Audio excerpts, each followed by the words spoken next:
In 1949, the United States held 22,000 tons of gold. To grasp the scale of that number, at the time, this was more than half of all the gold ever pulled from the Earth in human history. But today, America has only 8,133 tons left. Where did almost 14,000 tons disappear to? Where are they now? And the most important question of all, what's left? Is it really sitting in the vaults of the legendary Fort Knox? Or is something else entirely down there? Here's the thing. The last time outsiders laid eyes on American gold was more than 50 years ago. In early 2025, Donald Trump and Elon Musk made a loud promise to come to Fort Knox personally and check whether the gold was still in place. Musk even pledged a live broadcast through Starlink. The price of gold on world markets jumped almost 8% back then. The market sensed something big was brewing. More than a year has gone by since. Musk has already left his post in the government, and no inspection ever happened. No trip, no audit, no live stream. The topic simply vanished from the news. Today, we're going to tell you how America gathered nearly all the gold on the planet over the course of 100 years, and where most of it disappeared to. In 1848, gold was discovered in California. Soon, fortune seekers from all across the country and from all over the world began streaming there in hopes of striking it rich. That's how the United States started mining its first American gold. And it was mined by ordinary people, panning sand in mountain rivers from early morning until late at night. Over 7 years of the gold rush, more than 370 tons of gold were panned from California's rivers, more than humanity had mined in the previous 350 years combined. This gold flowed eastward, to the mint in Philadelphia. From it, they began striking the famous $20 coins known as the Double Eagles. These coins will play their role in our story. By the end of the 19th century, America took an important step. Every dollar was now tied to a precise amount of gold. Want to print a new banknote? Then back it up with a bar of real gold. This system was called the gold standard, and it worked reliably for decades. Meanwhile, gold kept being discovered in other places too. In Alaska, in the Yukon, and every new deposit added to America's vaults. By the time the First World War broke out, the United States already had more than 2,000 tons of pure gold sitting in its vaults. And then the war started. Europe desperately needed American weapons, food, trucks, and payment had to be made in real gold because nobody trusted paper francs, marks, or pounds anymore. Over 15 years of war and post-war recovery, America's gold reserves grew nearly threefold. Before the war, Europe had been the wealthiest region on Earth. After the war, its gold ended up in America.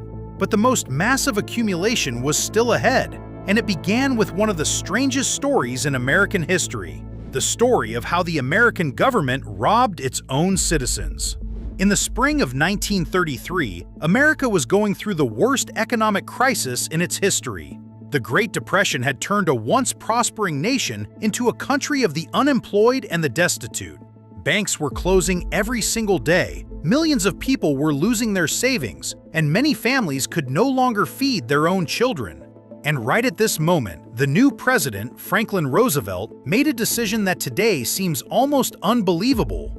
In the spring of 1933, he signed an executive order requiring all Americans to surrender every last bit of their gold to the government within 25 days.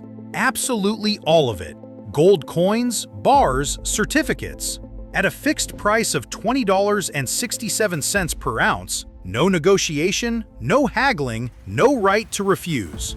And for disobedience, a fine of $10,000 or up to 10 years in prison. To put that fine in perspective, the average American salary at the time was around $1,600 a year, so the fine was equal to 6 full years of non-stop work.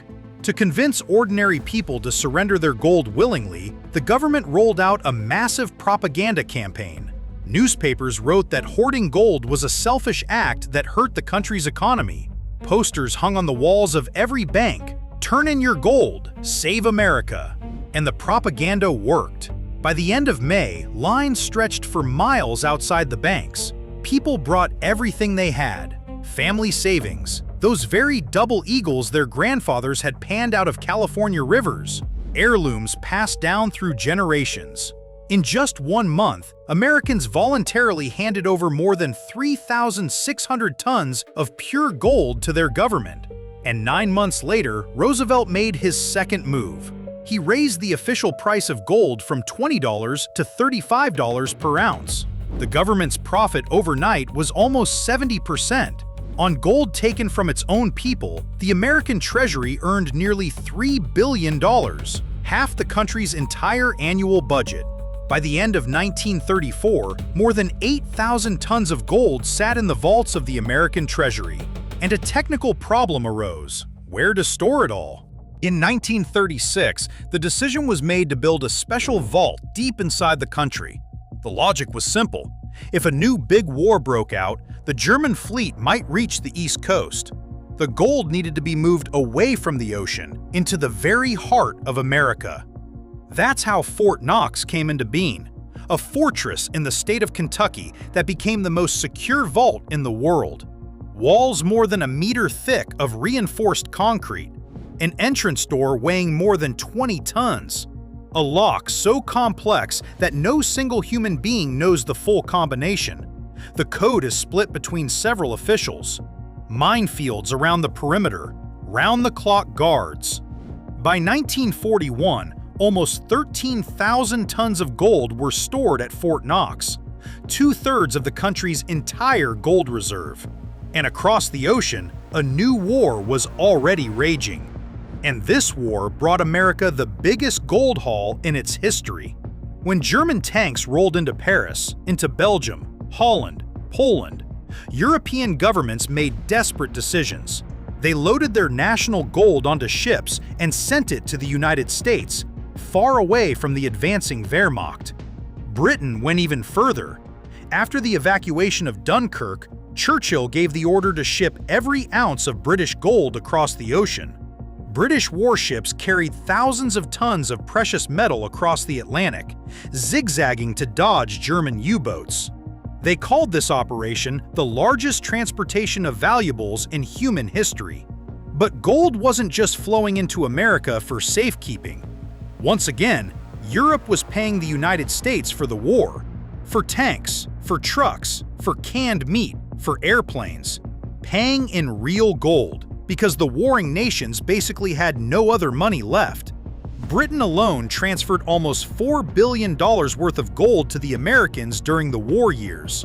The Soviet Union also paid for Lend-Lease in gold bars.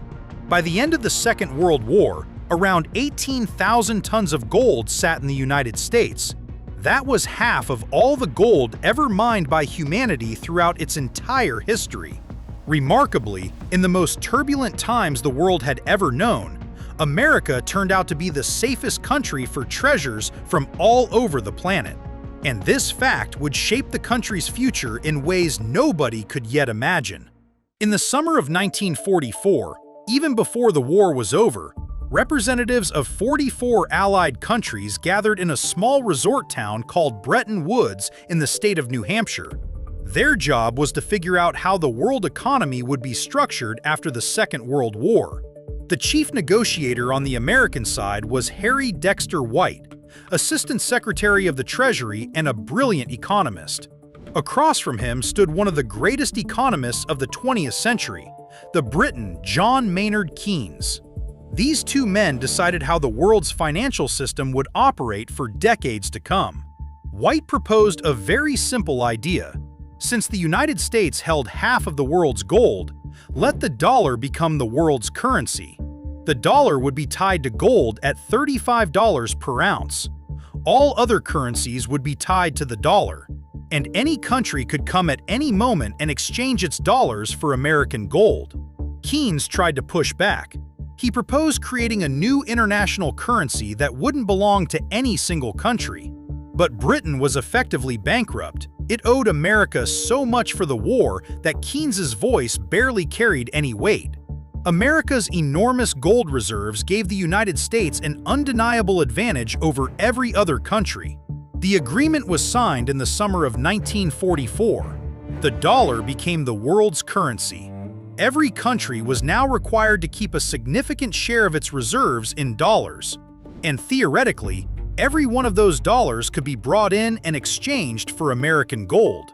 By the way, Harry Dexter White had a remarkable fate. A few years after Bretton Woods, he was accused of spying for the Soviet Union. He testified before Congress, and 3 days later, he suddenly died of a heart attack. Documents declassified decades later confirmed it. The man who laid the foundation of America's financial empire really had been an informant working in the interests of the Soviet Union. By 1949, American vaults held a staggering 22,000 tons of gold, almost 3/4 of all the official gold on the planet. America had become a true gold empire. It looked as though gold bars would keep flowing into America forever, but it was at this very moment that a slow, unstoppable leak began. From the early 1950s onward, Americans started spending money like drunken sailors. The Korean War, then Vietnam, the arms race with the Soviet Union, the space program, massive social programs. Money was needed for everything, and America printed it. A lot of it. Way too much. By the early 1960s, there were already more dollars in the world than American gold could possibly back, and foreign central banks started to notice. The first to strike was French President Charles de Gaulle. In the mid-1960s, he publicly declared that the world's financial system was a fraud, and he demanded real gold from America in exchange for his dollars. The French loaded all their dollar reserves onto cargo ships and sailed to New York to claim their gold.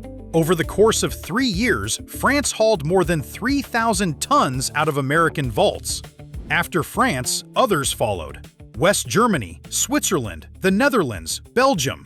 Each country understood one simple truth. If the crowd ran for the door first, there wouldn't be enough gold left for everybody.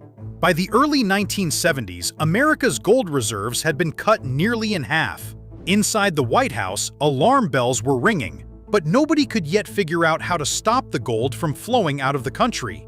In the summer of 1971, a French warship once again pulled up to a New York pier. On board, orders to pick up another shipment of French gold. That was the last straw. President Richard Nixon gathered a small circle of advisors at his Camp David country retreat. The leading role at this meeting was played by Treasury Secretary John Connally, a tough, cynical politician from Texas who would later toss out the famous line to his European counterparts, "The dollar is our currency, but it's your problem." It was Connally who convinced Nixon to make the most radical financial decision in American history. On August 15, 1971, on a Sunday evening, Nixon went on live television. He spoke calmly, blaming international speculators for an attack on the dollar. And then he uttered the phrase that turned the world economy upside down. "I have directed the Secretary of the Treasury to temporarily suspend the convertibility of the dollar into gold." That word, temporarily, has now stretched on for more than 55 years. In that moment, the dollar's link to gold was dead.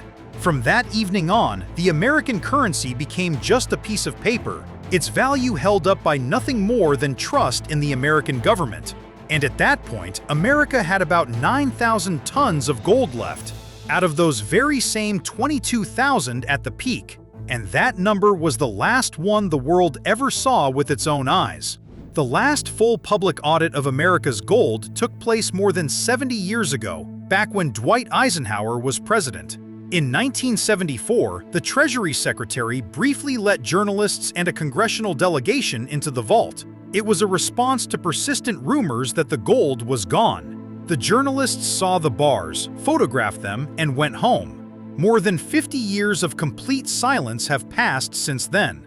In 2017, Steven Mnuchin, Treasury Secretary in Trump's first administration, paid a brief visit to Fort Knox. But it wasn't an audit, just a visit. Nobody counted anything, nobody weighed anything. Mnuchin and his delegation looked at the bars and left. Today, the official numbers say the United States has 8,133 tons of gold. About 4,600 tons of that sits in Fort Knox. The rest is stored at West Point, the Denver Mint, and in vaults in New York. And there's one more troubling fact. Nobody has ever actually checked the purity of those bars. A bar can look golden on the outside but be tungsten on the inside. The thing is, tungsten has almost exactly the same density as gold. By sight, by weight, by feel, you simply can't tell the difference, only by drilling into it. In 2009, Hong Kong received a large shipment of gold from the United States, and during testing, they discovered tungsten bars covered in a thin layer of gold plating. The scandal was quickly hushed up, and the origin of those bars has never been officially explained. How many such tungsten bars might be sitting inside Fort Knox today? Nobody knows, because nobody has checked. In February 2025, Elon Musk wrote on social media, "Who's actually confirming that the gold hasn't been stolen from Fort Knox? Maybe it's there, and maybe it isn't." Musk proposed conducting a video broadcast through his Starlink satellite system. President Trump picked up the topic. At every press conference, Trump kept repeating, "We're also going to Fort Knox. I'm going to go with Elon because we want to see if the gold is still there." But then, suddenly, silence. Treasury Secretary Scott Bessent gave a short comment. We do an audit every year. I can tell the American people on camera right now that there was a report September 30th, 2024. All the gold is there. And that was it. There was no trip, there was no audit, there was no video broadcast. A topic that was thundering across the world just recently vanished as if it had never existed. Maybe everything really is in place. Or maybe it isn't. Because any result of a real audit is dangerous.